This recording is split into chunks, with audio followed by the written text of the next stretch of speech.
Comment le dernier cantique que nous avons chanté se rapporte pas mal à ça. C'est le serviteur souffrant. C'est le portrait du Christ comme serviteur souffrant. Il s'est livré à la mort pour nos péchés. On commence au chapitre 52, verset 13, juste en haut de 53. Voici mon serviteur prospéra, il montera et s'élèvera, et s'élèvera bien haut. Le même qui a été pour plusieurs un sujet d'effroi, tant que son visage est défiguré, tant que son aspect différait de celui des fils de l'homme. De même, il sera pour beaucoup de peuples un sujet de joie. Devant lui, les rois fermeront la bouche, car ils verront ce qui ne leur avait point été raconté. Ils apprendront ce qu'ils n'avaient pas attendu. Au verset 1 du 53, il dit « Qui a cru à ce qui est annoncé? Qui a reconnu le bras de l'Éternel? » Dans Isaïe 53, c'est un portrait de Christ. Peint, je dis bien peint, parce qu'une peinture fait relever les traits d'un visage, les traits de caractère. C'est pas une faute, c'est pas une image, c'est un portrait qui est peint par la parole de Dieu. Au-delà des espérances physiques, qui décrit les profondeurs émotionnelles de l'âme de l'homme.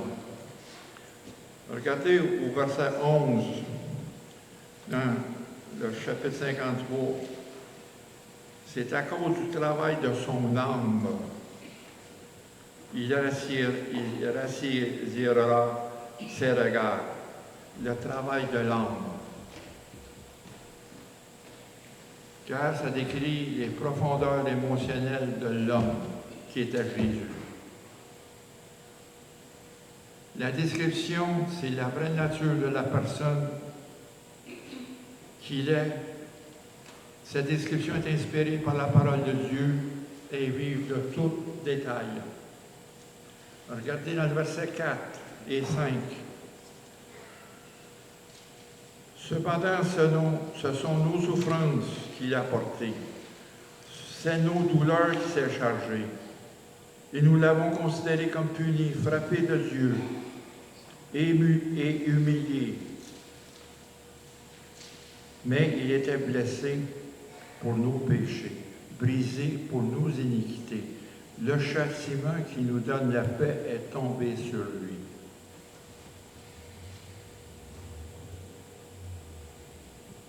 À partir du verset 4, aller jusqu'à 11, on voit le portrait de Jésus.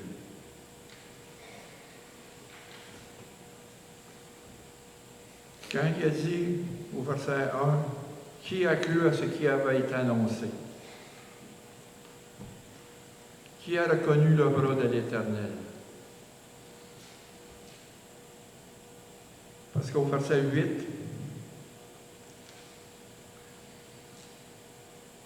il dit encore, il a été enlevé par l'angoisse et le châtiment.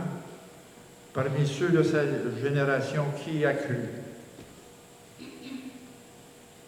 Parmi sa génération, il vivait avec le peuple d'Israël.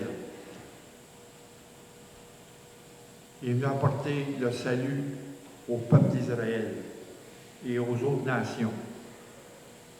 Puis dans Jean 1, 5, il dit, la lumière, lui, dans les ténèbres, et les ténèbres ne l'ont point reçu.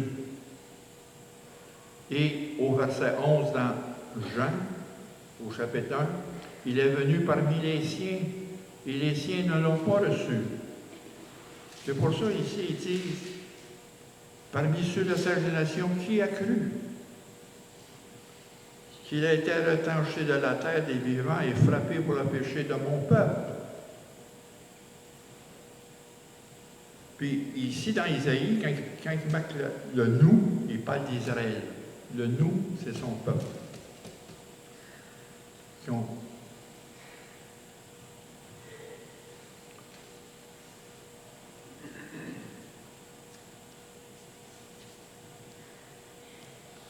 Parce que dans Isaïe, on voit tout à l'heure, Isaïe, c'est le prophète de la restauration.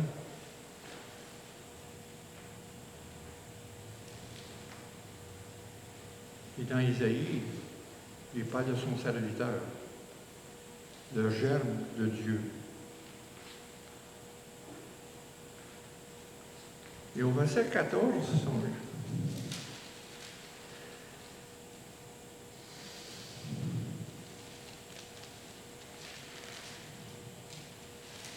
dans 52-14, de même, il a été pour plusieurs un sujet d'effroi. Son visage était défiguré et son aspect différait de celui des hommes. Il était un sujet, parce que Jésus était un sujet de scandale pour tous les Juifs, tant pour son identité que pour sa mission.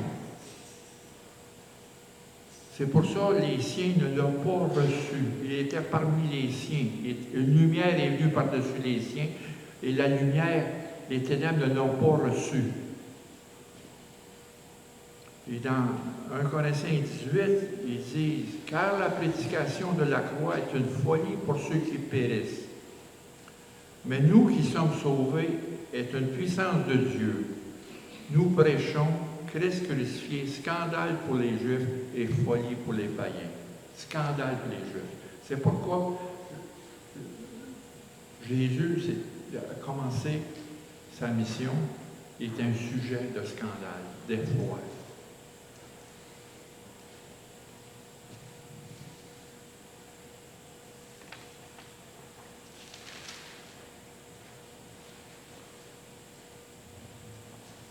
Parce qu'on voit ici, au verset 2, dans 53, il s'est élevé devant lui comme une faible plante, comme un rejeton qui sort d'une terre desséchée. Il n'y avait ni beauté ni éclat pour attirer nos regards. Et son aspect n'a rien pour nous plaire.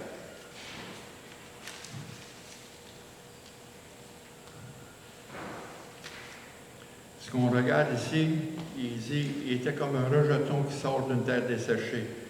Ça veut dire, on parle d'une famine spirituelle.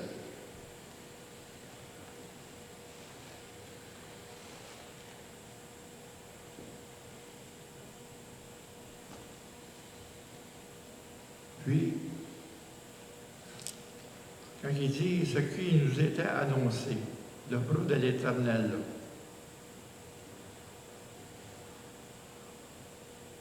c'est que Jésus était l'exécuteur du plan de Dieu pour le salut de ceux qui croient.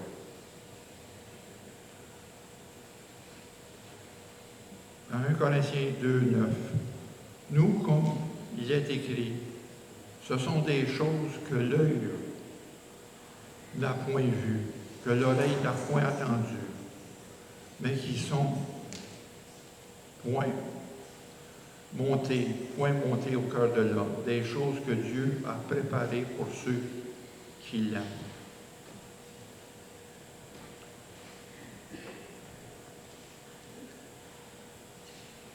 La mission de Jésus, si on regarde dans Isaïe 49,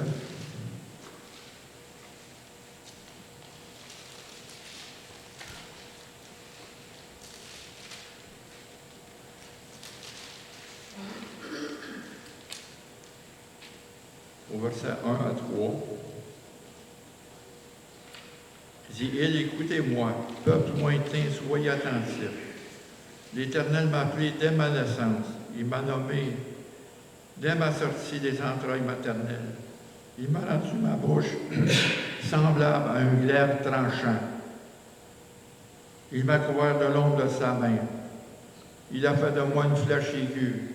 Il m'a caché dans son cartois. Il m'a dit, tu es mon serviteur, Israël, en qui je me glorifierai.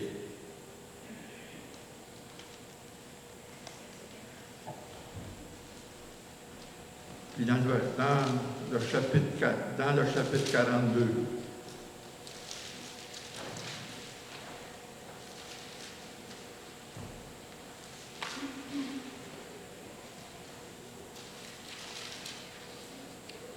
au verset 6 à 8.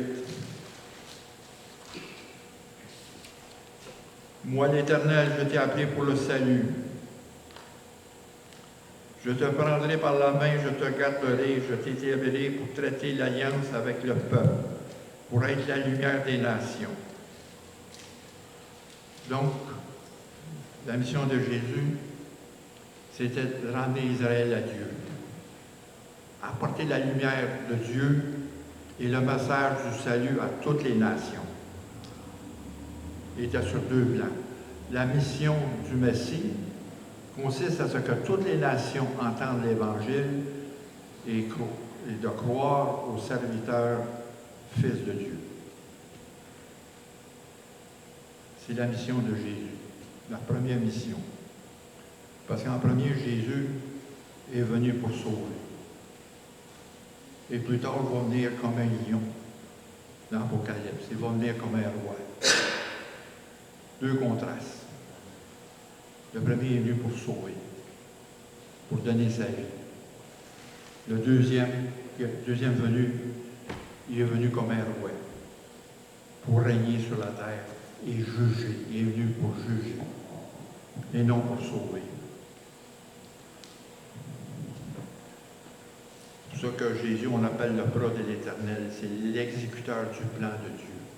Qui a reconnu le bras de l'Éternel? Qui a reconnu Jésus comme le Fils de Dieu? Même aujourd'hui, on est dans une terre desséchée. On a une famine spirituelle.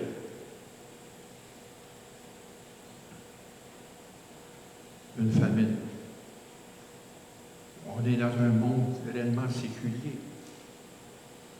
Et même dans l'Église, ils abandonnent la mission de Jésus. L'Église abandonne de Jésus, une partie qui dévie de l'Évangile. Parce que reconnaître ce que Jésus a fait, pour reconnaître la valeur de la croix. Jésus sur la croix, c'est comme un auteur, il dit, c'est comme avoir une Mercedes et pas avoir de moteur. La croix, c'est le point central de notre foi. Jésus est venu pour mourir sur cette croix.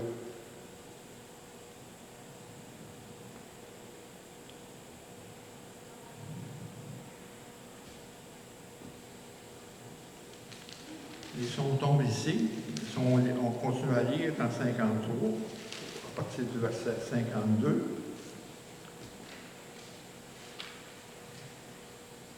Il s'était levé comme une faible plante, comme un rejeton qui sort d'une terre desséchée. Il n'y a ni beauté ni éclat pour attirer nos regards. Et son aspect n'avait rien pour nous plaire, méprisé et abandonné des hommes, homme de douleur et habitué à la souffrance, semblable à celui dont on détourne le visage. Nous l'avons dédaigné, nous avons fait de lui aucun cas.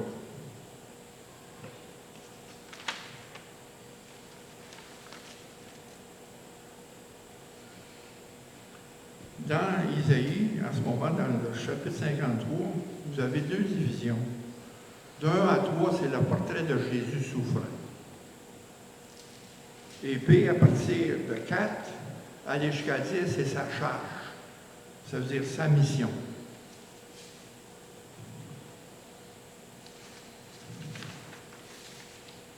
Quand il dit, il s'était levé comme une faible plante, comme un rejeton qui sort d'une terre desséchée. Parce que Jésus est l'agneau de Dieu. Il est venu comme un agneau. C'est, comme je disais tout à l'heure, c'est le contraste de sa première venue avec sa deuxième quand il va retourner. Parce qu'il vient comme la deuxième fois comme un lion de Juda. Au début, Jésus est venu pour sauver et se donner sa vie en sacrifice. Dans Isaïe 11:1, puis un rameau sortira d'Isaïe, et un rejeton naîtra de ses racines.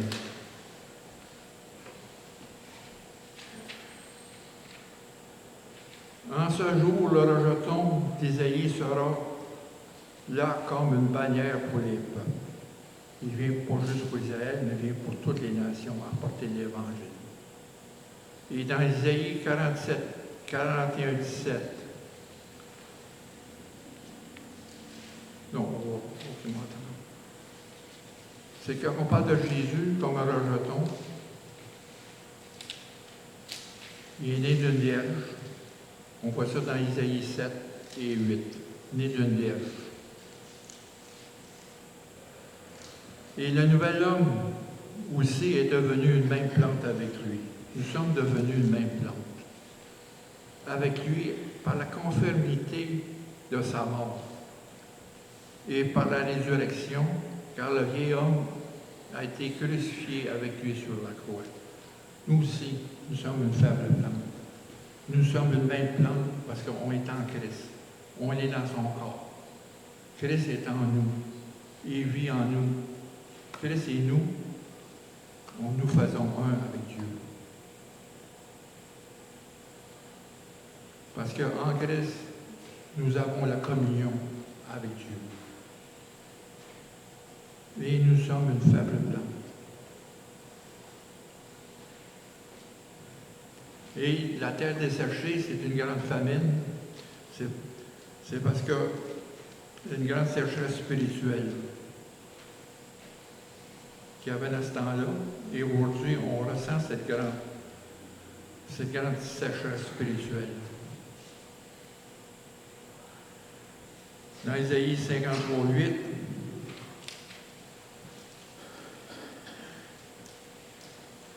il dit bien qu'il a été retranché de la terre des vivants, frappé pour les péchés de mon peuple.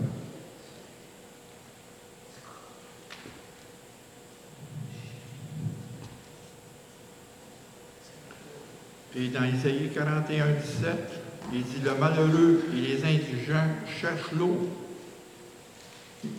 Le malheureux et les indigents cherchent l'eau. Il n'y en a point. Leur langue est desséchée par la soif. Ce qu'on parle là, c'est parce que nous vivons dans une sécheresse spirituelle. Il faut avoir soif de la parole.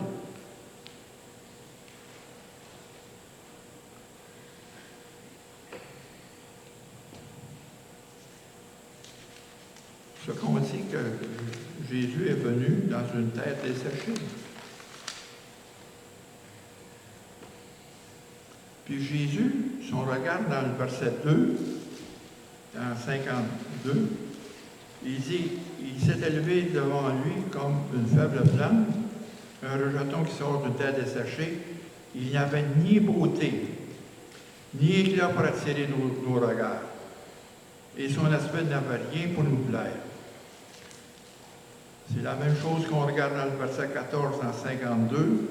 De même, il a été pour plusieurs un sujet d'effroi, tant que son visage était défiguré. Jésus n'était pas beau à voir en personne. Il n'y avait pas de beauté. Il n'y avait pas un charisme. Il n'y avait pas rien pour attirer les regards. Il était laid. C'est le mot. Mais Dieu a voulu ça afin que voir la beauté de l'homme, qu'est-ce qui sort de Jésus. La beauté est dans l'homme, mais pas à l'extérieur. C'est le cœur. Si on regarde dans le verset 11, à cause de son travail de son âme, à cause du travail de son âme, c'est l'âme que Jésus s'est tout fait, corps et âme sur la croix. Et Jésus, avec son âme, avec ses enseignements, avec sa douceur, il a attiré des foules. Il a soulagé des foules. Il a donné du pain à des foules. Il a donné de l'espérance à des foules. Il a guéri. C'est le travail de son âme. Et le travail de son âme a été sur la croix. Là, finir sa mission.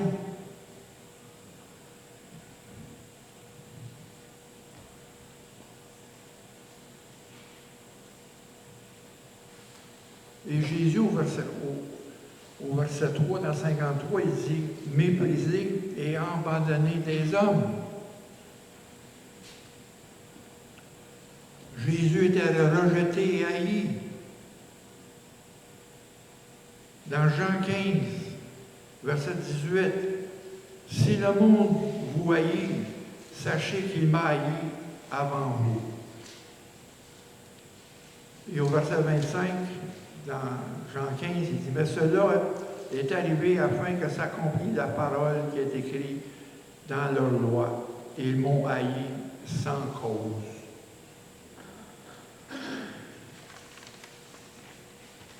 Et encore, je répète, il est venu chez les siens et les siens ne l'ont point reçu. Il y a eu un rejet. Toute sa vie, il était poursuivi. Toute sa mission était poursuivie. Avec les pharisiens et les docteurs de la loi. Mais aujourd'hui, il y a un contraste. Vous savez qu'aujourd'hui, c'est le dimanche des Rames. Le contraste est là. Entre son entrée triomphale et la mort à sa croix, il y a un contraste. 5 jours avant sa mort, Jésus a fait une entrée triomphale comme roi d'Israël.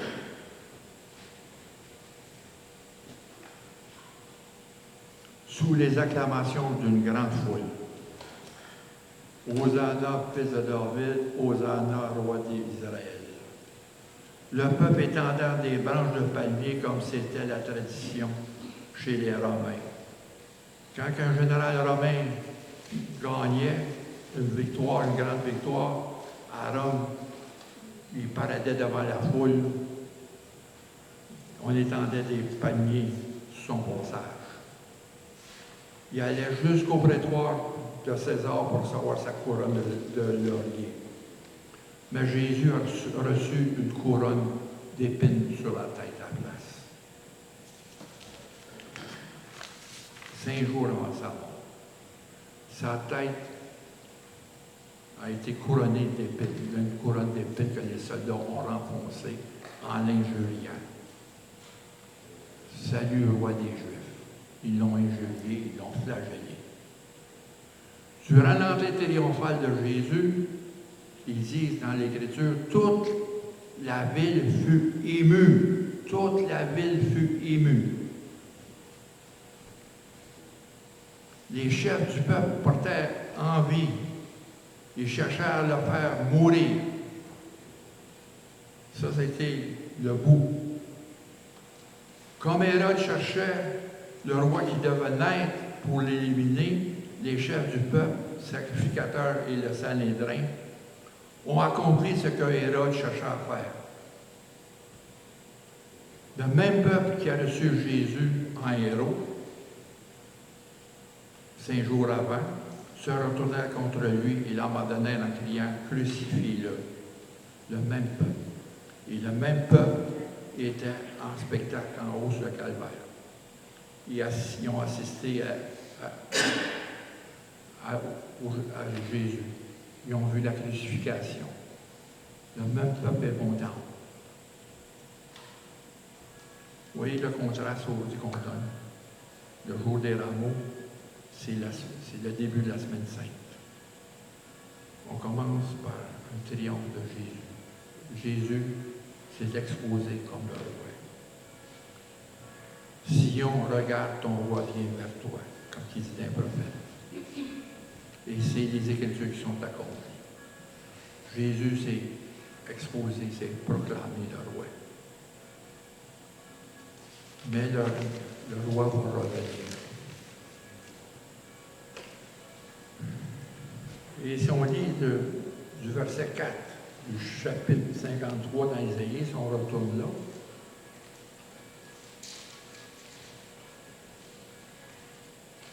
cependant, ce sont nos souffrances qu'il a portées. Ce sont nos douleurs qui s'est chargées. Et nous l'avons considéré comme puni, frappé de Dieu et humilié. Mais il était blessé par nos péchés, brisé par nos iniquités. Le châtiment qui nous donne la paix est tombé sur lui. Et c'est par ses meurtrissures que nous sommes guéris. Nous étions tous errants comme des brebis, chacun suivait sa propre voie. Et l'Éternel s'est retrouvé, l'Éternel a fait retomber sur lui l'iniquité de nous tous. Il a été maltraité et opprimé, il n'a point ouvert la bouche. Cependant, semblable à un agneau qu'on mène à la boucherie, à une brebis muette devant ceux qui l'attendent. Il n'a point ouvert la bouche. Il a été enlevé par l'angoisse et le châtiment. Et parmi de sa génération, qui a cru qu'il était retranché de la terre des vivants, frappé pour les péchés de mon peuple. On a mis son sépulcre parmi les méchants, son tombeau avec le riche. Quoiqu'il n'eût commis de violence, il n'eut point de fraude dans sa bouche. Il a plu à l'Éternel de le briser par la souffrance. C'est ici que je coupe le verset 10 en deux. Il a été brisé par la souffrance. Donc, dans ces versets-là, c'est la charge de Jésus.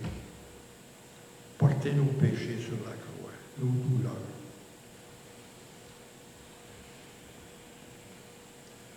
Le mystère au verset 4, on voit ici le mystère de guérison. Cependant, ce sont nos souffrances qu'il a portées, c'est nos douleurs qui s'est chargées. C'est que ici on voit ici le ministère de Jésus, un ministère de guérison. Jésus a supporté le châtiment pour qu'on soit délivré de la maladie physique et spirituelle. Nos souffrances et nos douleurs sont les conséquences du péché.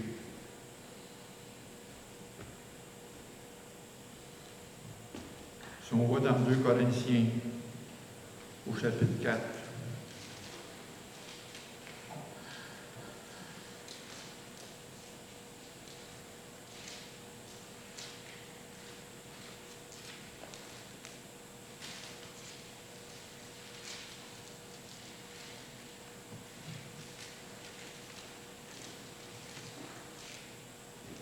verset 18.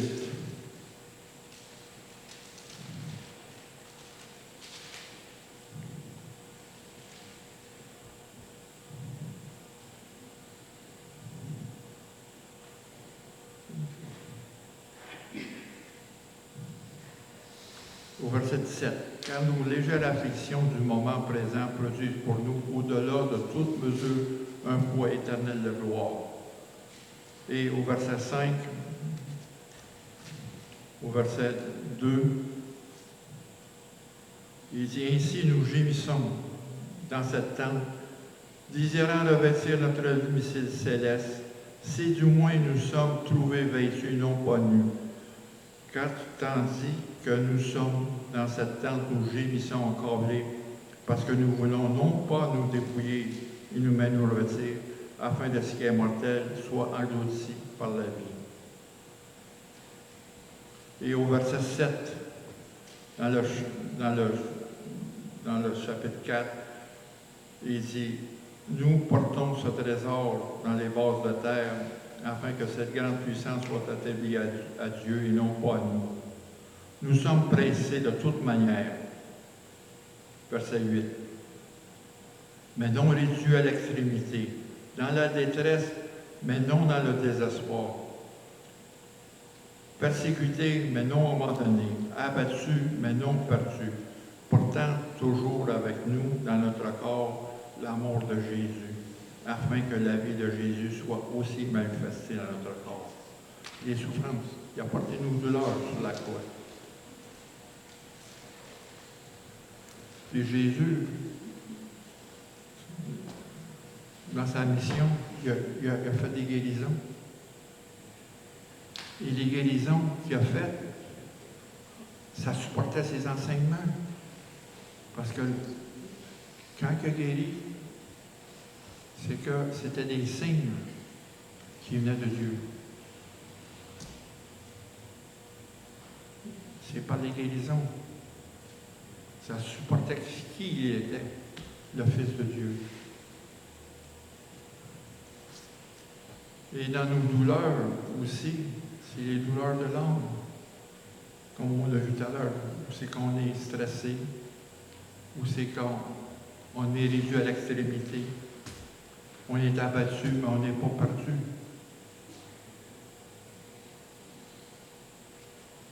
Quand Jésus apporte la guérison, regardez dans Isaïe 61, versets 1 à 3.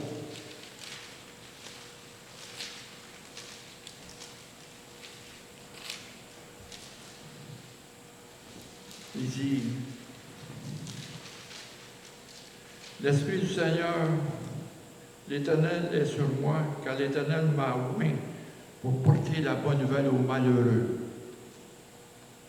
Il m'a envoyé pour guérir ceux qui ont le cœur brisé, pour proclamer aux captifs la liberté et aux prisonniers la délivrance. On a pas.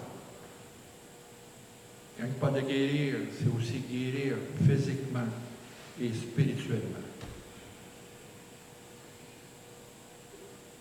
Et dans sa grâce sur Jésus, souvent, il n'y aura pas une guérison instantanée, là. Mais la grâce de Dieu va nous supporter à travers la maladie. C'est un support, autant moral que spirituel.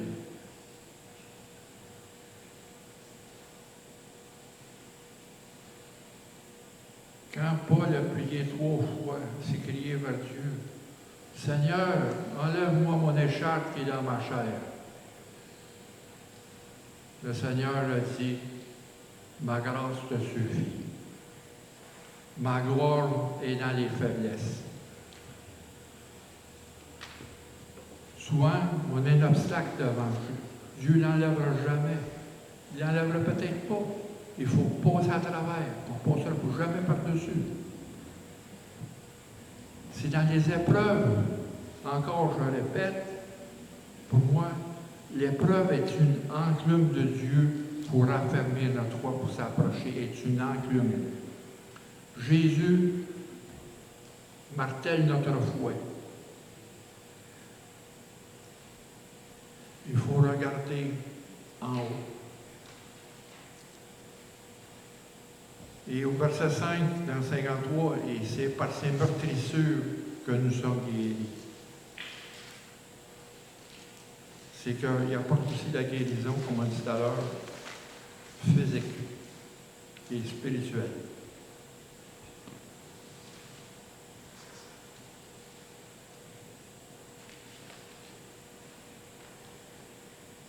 Mais le point qu'on va en venir ce matin, le point principal, c'est que Jésus a été brisé. Dans verset 5, dans 53, il a été brisé pour nos iniquités. 8, verset 8, enlevé par l'angoisse et le châtiment. Frappé pour les péchés de mon peuple. Au verset 4, frappé de Dieu et humilié. Et au verset 10, Il a plu à l'Éternel de le briser par la souffrance. Regardez ces choses-là en ce moment. Au verset 5, brisé pour les iniquités. Au verset 8, enlevé par l'angoisse et le châtiment.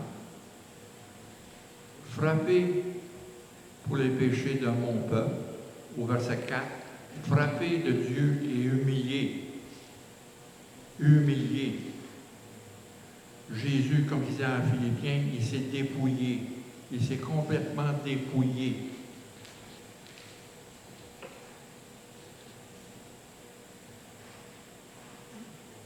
Et après ça, il a plu à l'Éternel. Il a plu à l'Éternel de le briser par la souffrance.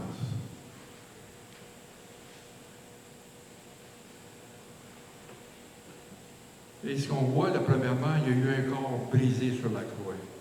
Complètement brisé, rompu. Rompu. Premièrement, il a été flagellé. Il a été maltraité par les Romains, comme il dit ici, là. Il a été maltraité. Il a été injurié.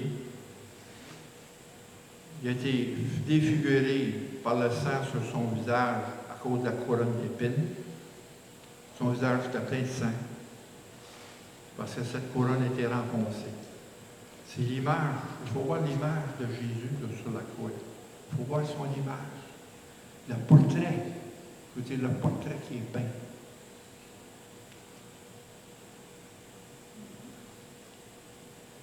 Et ses mains ont été